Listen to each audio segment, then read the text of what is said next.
Howdy folks, John here. Just doing a quick little RC helicopter maintenance video here today. Now this is pretty basic stuff, but I got a few questions on it, and if you're new to the hobby or just curious, I thought I'd share this little maintenance video because I'm doing it anyway. And it has to do with ball links on RC helicopters, how you check them, that type of thing. So, as most people will know, ball links are a wear and tear item, and depending on the machine and how hard you fly, they wear out over time. Now your ball links should be snug on the balls, but they shouldn't be tight, and they definitely shouldn't be loose. So you just can pivot them on the ball. If there's resistance, there's no slop in between the servo and the bell crank, or if you've got direct servo up to your swash plate, nice and firm, not loose. But on this machine, the push rods from the swash plate up to the blade grip are definitely loose. We can wiggle them really easy, and there's actually play in here. We'll zoom in on that. Now I don't know how well this is going to show up, but you can see this link is really loose. It's pivoting very easily on the balls. And I don't know if you can see that, but the ball is actually moving in the link. You can even hear it. So these aren't too bad, but they should be replaced. Specifically the bottom one here, centrifugal force can pull this off if they get loose enough when you're loading up the blades. That's why they've gone to the right angle ball link on a lot of swash plates, because they won't come off if they're loose as easily anyway. So both these are loose, but I'm just going to show you the process on this one. So get your ball link pliers or whatever you use to get your links off. This is also a good time to check your blade grip bearings. So this should rotate really easily. If you feel any notchiness or camming in there, it means either your bearings are dirty or they've got flat spots on them. Usually it's the thrust bearing, but I've also had the radial bearings go out. So if you felt any notchiness in there, or you haven't been in there to lube it and clean it for a while, it wouldn't hurt. But anyway, once we get our link off here, I'm just going to measure from the top of the hole on each end. I'll just turn this counterclockwise quarter turn so the holes are in the same plane. And we'll just put the calipers through, make sure they're zeroed.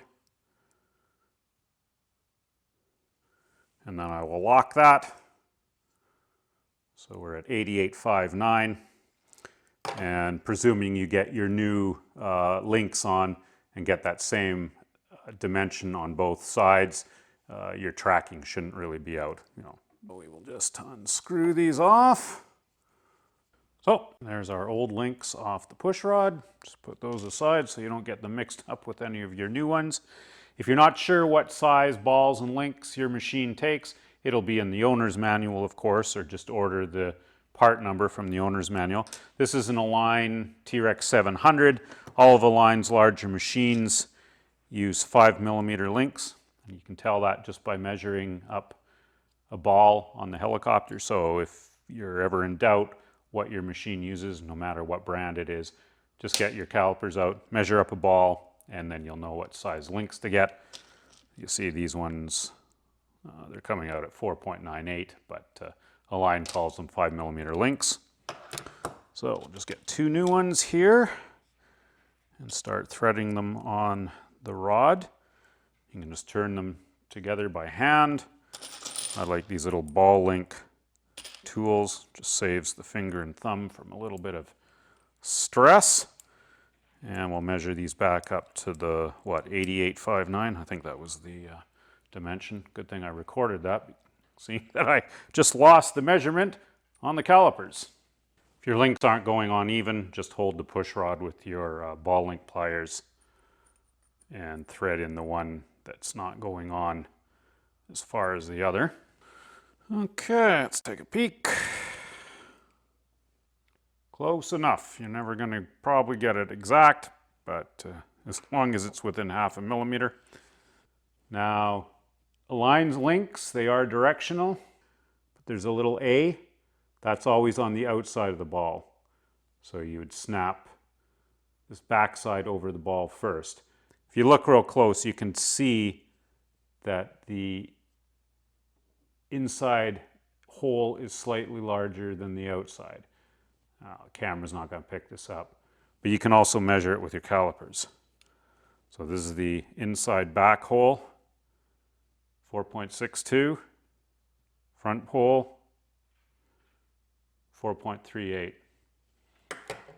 If you snap them on backwards, so the front side on first, it'll just be really tight, and you can split them. Aligned links are strong, but you know, aftermarket ones can split. Some links though, they don't have directions, but just be aware of that. Your manuals should tell you though if you've got directional links or not. Well, now we'll just pop them on.